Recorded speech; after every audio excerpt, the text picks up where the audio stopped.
সাকিব আল হাসান এই ভদ্রলোককে আপনি নিউজের বাইরে রাখতে পারবেন না। নানান ঘটনা প্রবাহে তিনি এখন ক্রিকেটের বাইরে, সেটা অফ দ্য ফিল্ড নানান ঘটনা, সেটা বাংলাদেশের রাজনৈতিক নানান ঘটনা, সেইটা তার বোলিং অ্যাকশনের নানান ঘটনা, কিন্তু সংবাদের বাইরে সাকিবকে রাখা সম্ভব না। সর্বশেষ যে সংবাদ সেটা হচ্ছে ঢাকা প্রিমিয়ার লিগে লেজেন্ডস অফ রূপগঞ্জে তিনি নাম লিখিয়েছেন দল বদলে, এবং এই ঢাকা লিগ খেলার জন্য সাকিব আগামী মাসে বাংলাদেশে ফিরছেন। সাকিব বাংলাদেশে ফিরছেন ঢাকা লিগ খেলার জন্য। যেই সাকিব তার ক্যারিয়ারের শেষ টেস্ট খেলার ইচ্ছা পূরণে বাংলাদেশে ফেরার অনুমতি পাননি, তিনি ঢাকা লিগ খেলার জন্য দেশে ফেরার অনুমতি পাচ্ছেন। সাকিব ভক্তরা উল্লসিত, অন্যান্য অনেকেই সংশয়ে আছেন ঘটনাটা আসলে কি।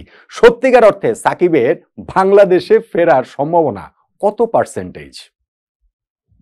0। আমার কাছে সাকিবের বাংলাদেশে ফেরার সম্ভাবনা 0%। এমনি আমি আলোচনা করি, আলোচনার নানান দিক বিষয় টিষয় নিয়ে আলোচনা করার পরে গিয়ে একটা কনক্লুশন ড্র করি, কিন্তু সাকিব আল হাসানের এই ইস্যুটাতে আমার শুরুতেই এই কনক্লুশনে চলে আসতে হবে যে আমি 0%-এর বেশি সাকিবের দেশে ফেরার কোনো সম্ভাবনাটা দেখি না। কেন দেখি না সেটাই বলছি।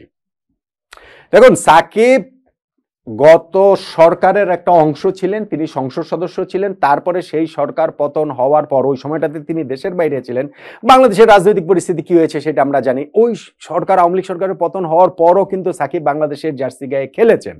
কিন্তু যখন তিনি ভারতের বিপক্ষে ওই টেস্ট সিরিজের সময় বললেন যে টেস্ট ক্রিকেট থেকে তিনি অবসর নিতে চান, বাংলাদেশের মাটিতে খেলে সাউথ আফ্রিকার বিপক্ষে সেই টেস্টে খেলার ইচ্ছা প্রকাশ তিনি করেছেন। সাকিবকে দলেও রাখা হয়েছিল। সাকিব যুক্তরাষ্ট্রে তার পরিবারের কাছ থেকে বিদায় নিয়ে উড়াল দিয়ে বাংলাদেশে আসছিলেন শেষ টেস্ট খেলার জন্য। দুবাই পর্যন্ত এসে তাকে ফেরত যেতে হয়েছে। তাকে বাংলাদেশে আসার অনুমতি দেওয়া হয়নি। কেননা ওই ঘটনা প্রবাহে ওই সময়টাতে সাকিবের পক্ষে বিপক্ষে মিরপুর স্টেডিয়ামের বাইরে ভক্ত সমর্থকদের মিছিল, মারামারি, অনেক কিছুই আসলে হয়ে গেছে। শেষ পর্যন্ত সাকিবকে বাংলাদেশে আসার অনুমতিটা দেয়া হয়নি তার ক্যারিয়ারের শেষ টেস্ট খেলার জন্য। সাকিবকে বাংলাদেশের জার্সিতে আর খেলানোরই কোনো আর সুযোগ দেখছে না। এমনকি এই যে চ্যাম্পিয়ন্স ট্রফি আমরা খেলছি সেইখানেও কিন্তু সাকিব আল হাসান নেই। কেন নেই সেটা আমরা সবাই জানি। শুধু তার ওই যে বোলিং অ্যাকশন রিপোর্টে রয়েছে, শুধু ব্যাটসম্যান হিসেবে সাকিব চান্স পাবেন না, এগুলো হচ্ছে গিয়ে ফালতু কথা। সাকিবের বোলিং অ্যাকশন যদি রিপোর্টেডও হতো, শুধু ব্যাটসম্যান হিসেবেও যদি সাকিব থাকতেন এবং এই রাজনৈতিক ঘটনা প্রবাহ না ঘটতো, চ্যাম্পিয়ন্স ট্রফির দলে সাকিব থাকতেন। সো সেই সাকিবকে আমরা বাংলাদেশের জার্সিতে আর অ্যালাউ করছি না। এখন আমরা বাংলাদেশে আসাটা তাকে অ্যালাউ করব এই ঢাকা প্রিমিয়ার লিগ খেলার জন্য। মানে আমরা বলতে আমি বলছি যে বাংলাদেশের ওভারঅল পরিস্থিতি। লেজেন্ডস অফ রূপগঞ্জের কর্ণধার যিনি লুৎফর রহমান বাদল, তিনি দলবদলের সময় যে সাকিবের নামটা, যে সাকিবকে যে দলে নিয়েছেন, সেখানে বলেছেন সাকিবকে দেশে ফেরানোর জন্য সর্বোচ্চ চেষ্টা তিনি এবং তারা করবেন। তিনি থাকলে সাকিবকে অবশ্যই এটা খেলানো হতো, ন্যাশনাল টিমের জার্সিতেও খেলানো হতো, মানে তিনি তার যদি সেই ক্ষমতার জায়গাটা থাকতো, এবং হচ্ছে গিয়ে সাকিবকে তিনি শুধুমাত্র ক্রিকেটার হিসেবেই দেখছেন, অন্য কোনো পরিচয় না, সবই ঠিক আছে। তো এই লেজেন্ডস অফ রূপগঞ্জের ক্ষমতা কি বাংলাদেশ ক্রিকেট বোর্ডের চেয়ে বেশি? প্রশ্ন নম্বর 1। বাংলাদেশ ক্রিকেট বোর্ড এত কিছু করে সাকিবকে দেশে ফিরিয়ে লাস্ট টেস্টটা খেলাতে পারেনি, সেইখানে লেজেন্ডস অফ রূপগঞ্জ তাদের হয়ে ঢাকা প্রিমিয়ার লিগ খেলাতে পারবে? প্রশ্ন নম্বর 2। লুৎফর রহমান বাদলের ক্ষমতা কি ফারুক আহমেদের চেয়ে বেশি? একটা ক্রিকেট টিমের ক্লাবের কর্ণধারের ক্ষমতা কি বাংলাদেশ ক্রিকেট বোর্ডের প্রেসিডেন্টের চেয়ে বেশি? যখন হিসাবটা হয় ক্রিকেট নিয়ে, যখন হিসাবটা হয় ক্রিকেটার নিয়ে, যখন হিসাবটা হয় সাকিব আল হাসানকে নিয়ে। ফারুক ভাই পারেন নাই, বাদল ভাই কিভাবে পারবেন সাকিবকে বাংলাদেশে এনে খেলাতে? এবং এইখানে নাম্বার 3 খুব গুরুত্বপূর্ণ যে জিনিসটা, সেটা একটু খেয়াল করুন, বুঝুন। সেটা হচ্ছে গিয়ে দিন দুয়েক আগে বাংলাদেশের ভীষণ প্রভাবশালী দৈনিক দ্য ডেইলি স্টারে একটা রিপোর্ট হয়েছে।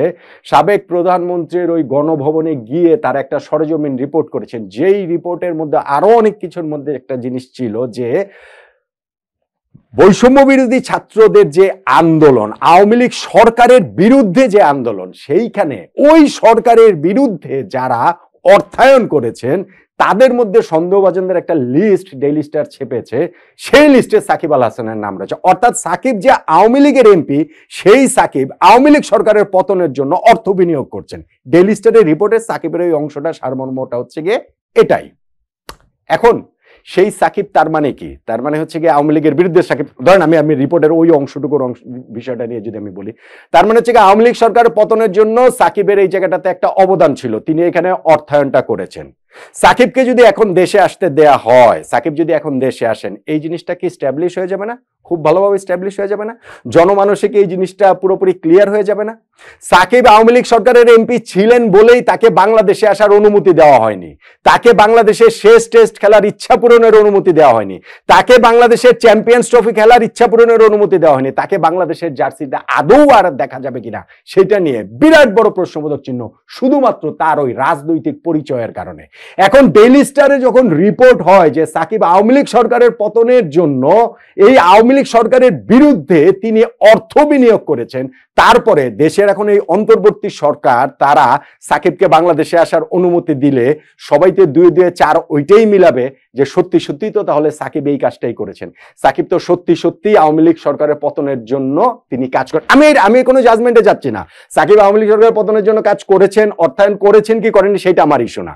আমার ইস্যু হচ্ছে কি যে পাবলিকের যে পারসেপশন, সেই পারসেপশনের জায়গাটায় এই জিনিসটা স্পষ্ট হয়ে যাবে যে এই সরকার এখন এটা বুঝতে পেরেছে যে সাকিব তাদের জন্য অর্থায়ন করেছিল, আওয়ামী লীগ সরকারের পতনের জন্য অর্থায়ন করেছিল, ফলে তাকে দেশে আসার অনুমতিটা দেওয়া হলো। জনমানুষে এরকম একটা ধারণা প্রতিষ্ঠিত হবে না? অবশ্যই প্রতিষ্ঠিত হবে। সেইটা কি এই অন্তর্বর্তীকালীন সরকার সেই ঝুঁকিটা নিবে?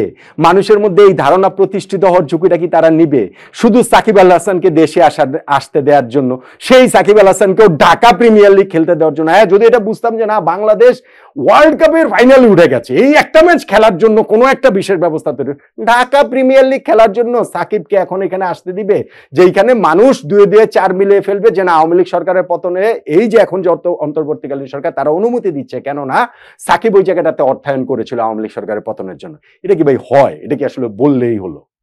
আমার কাছে পুরো বিষয়টা আসলে একটা কি বলবো, আমার কাছে একটা মিডে স্ট্যান্ডবাজি মনে হচ্ছে। মানে সাকিবের এই যে আজকের ঘটনাটা যে দল বদল করেছেন তিনি হচ্ছে গিয়ে ঢাকা প্রিমিয়ার লিগ খেলতে আসবেন, তিনি হচ্ছে গিয়ে অবশ্যই তাকে আনানোর জন্য সেই চেষ্টা করা হবে লেজেন্ডস অফ রূপগঞ্জের পক্ষ থেকে। স্ট্যান্ডবাজি ভাই, স্ট্যান্ডবাজি। সাকিবের দেশে ফেরার কোনো চান্স নাই, একেবারে 0% চান্স। আমি বললাম তো একেবারে 0% চান্স। বিসিবির চেয়ে লেজেন্ডস অফ রূপগঞ্জের ক্ষমতা বেশি না? বিসিবি প্রেসিডেন্ট ফারুক আহমেদের চেয়ে লেজেন্ডস অফ রূপগঞ্জের কর্ণধার লুৎফর রহমান বাদলের ক্ষমতা বেশি না? এবং সবচেয়ে বড় কথা হচ্ছে গিয়ে ওই যে নিউজটা হয়েছে ডেইলি স্টারে, সেই নিউজটাকে সত্যতার অনুমোদন দিয়ে দেবে এই অন্তর্বর্তীকালীন সরকার। আমরা অনেক কিছু বলতে পারি যে ক্রিকেট বোর্ড এটা করেছে, এইটা তো মানে কি বলেছিল সিসিডিএম এর ব্যাপার, লিগ কমিটির ব্যাপার, এগুলা শেষ পর্যন্ত গিয়ে পাবলিক জানে। এন্ড অফ দ্য ডে গিয়ে সাকিব বাংলাদেশে আসতে পারেননি, কেননা এই অন্তর্বর্তীকালীন সরকারের কাছ থেকে গ্রিন সিগন্যালটা তিনি পাননি। আর এখন যদি তিনি সেই গ্রিন সিগন্যাল পেয়ে দেশে আসেন, তাহলে ডেইলি স্টারের ওই রিপোর্টের সত্যতাটা প্রতিষ্ঠিত হবে। এই ঝুঁকিটা, এটা সত্যি কি মিথ্যা আমি জানি না, কিন্তু ওই সত্যতাটা জনমানুষে প্রতিষ্ঠিত হবে। এই ঝুঁকিটা এখনকার এই অন্তর্বর্তীকালীন সরকার নেবে বলে আমার কাছে বিন্দু মাত্র মনে হয় না। যে তাদের এই সরকার, দেশ, রাষ্ট্র পরিচালনায় সাকিব এত বড় একটা স্টেক হোল্ডার যে তাকে ঢাকা প্রিমিয়ার লিগ খেলতে দেওয়ার জন্য দিতে হবে, আমার কাছে সেটা একটু মনে হয় না। অবশ্যই ভাই আমি তো চাই সাকিব বাংলাদেশে খেলুক, অবশ্যই আমি চাই যে হচ্ছে সাকিব বাংলাদেশের জার্সি গায়ে তিনি যদি চ্যাম্পিয়ন্স ট্রফিতে খেলতে পারতেন সেটা ভালো হতো। ক্রিকেটার পরিচয়কে আমি ক্রিকেটার হিসেবে আলাদা করে রাখতে চাই, কিন্তু গত এই যে 6 মাস 8 মাসে যা যা জিনিস হয়ে গেছে তাতে করে কি এই দুইটা সত্তাকে আলাদা করার কোনো সুযোগ আছে, আলাদা করার কোনো উপায় আছে? আমার কাছে সেটা মোটেও মনে হয় না। ফলে সব মিলিয়ে সাকিব আল হাসান বাংলাদেশে আসবেন ঢাকা প্রিমিয়ার লিগ খেলতে লেজেন্ডস অফ রূপগঞ্জে, এইটাকে আমার কাছে শুধুমাত্র মিডিয়া স্ট্যান্ডবাজির চেয়ে বেশি কিছু মনে হয় না। সাকিবের মার্চে ঢাকা লিগ খেলতে দেশে আসার সম্ভাবনা তাই আমার কাছে অন্ততপক্ষে 0%-এর চেয়ে বেশি মনে হয় না। আপনি আমার সাথে দ্বিমত করতেই পারেন।